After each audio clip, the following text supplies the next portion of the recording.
মেটা, Google ও অ্যামাজনের মতো মার্কিন প্রযুক্তি প্রতিষ্ঠানের উপর ডিজিটাল সেবা কর আরোপ করলে সংশ্লিষ্ট দেশের পণ্যের উপর ১০০% শুল্ক আরোপের হুমকি দিয়েছেন যুক্তরাষ্ট্রের প্রেসিডেন্ট ডোনাল্ড ট্রাম্প।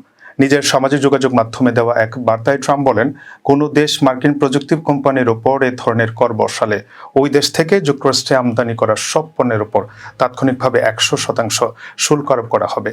বিশ্বের একাধিক দেশ ইতিমধ্যে ডিজিটাল সেবা কর চালু করেছে বা চালুর পরিকল্পনা করছে। এ কর মূলত বড় প্রযুক্তি কোম্পানিগুলোর স্থানীয় বাজারে অর্জিত আয়ের উপর আরোপ করা হয়। ট্রাম্প কোনো দেশের নাম উল্লেখ না করলেও ইউরোপের কয়েকটি দেশকে ইঙ্গিত করেছেন বলে ধারণা করা হচ্ছে। তবে বিশ্লেষকদের মতে এমন শুল্ক বাস্তবায়নে আইনি জটিলতা রয়েছে। এর আগে যুক্তরাষ্ট্রের আদালত ট্রাম্পের একটি বিস্তৃত শুল্ক পরিকল্পনার বিরুদ্ধে রায় দিয়েছিল। ফলে নতুন এই হুমকি কার্যকর করা কতটা সম্ভব তা নিয়ে প্রশ্ন দেখা দিয়েছে।